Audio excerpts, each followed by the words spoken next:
Hey, what's up, man? I'm right here with my sister Teresa. She actually was around when my father died. This right here is what happened when my father died. She's gonna tell you the story. I found out by your post that Dad died. Dad had 16 kids, and we were all in different areas. Where were you at when you found out that Dad died? What were you At the doing? park eating a burrito with Karina. Got a phone call. Mom called and she was like, the ambulance are here. Something happened to your dad. There is ambulance and police, and Mom was just walking everywhere, and Dad was sitting on the floor. And Karina jumped on top of Dad, and she was screaming and crying, and I was like, stop, move. After that, I just sat in front of him like this right here, and I was like, Daddy. He says, who are you? I said, it's me, Terry, Dad. And he's like, what's the matter? I said, wake up, okay? We're going to go to the hospital. He said, okay, let's What was Mom's point of view that she said when she saw Dad on the floor? She said that she fed Dad breakfast and he was eating a burrito, the tacos. He went for a second plate. The next thing you know, she just heard a collapse and she's like, viejo. And she went and he was laying on the floor and nothing. So she hit him in his chest. She was hitting him. She was telling him, you're not leaving me or not now. One of the two words. And she yelled at him. And the paramedics stated that she brought him back to life. All four of the paramedics came and they got him up, and the police, they helped me pick him up. Picked him up, they walked him to the stretcher and they strapped him in.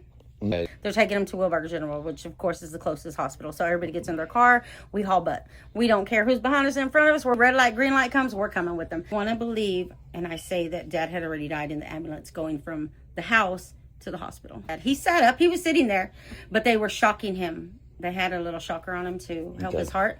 And so it was hurting him, so he was pulling it off. And so he was irritated. Dad said give him 7 hours.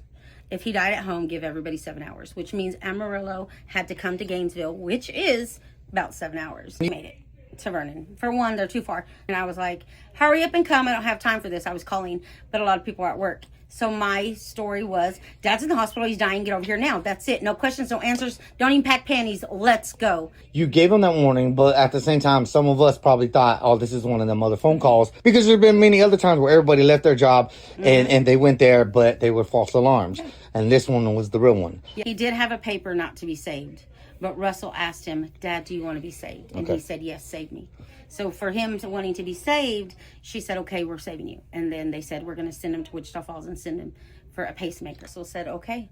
And they said, okay, let's put the pacemaker down. So they had an emergency surgery scheduled in Wichita. The doctor was going to be in Wichita. The train was going through, and so the ambulance had to stop. And he died again. And my mom said that she heard him. He said, Loy.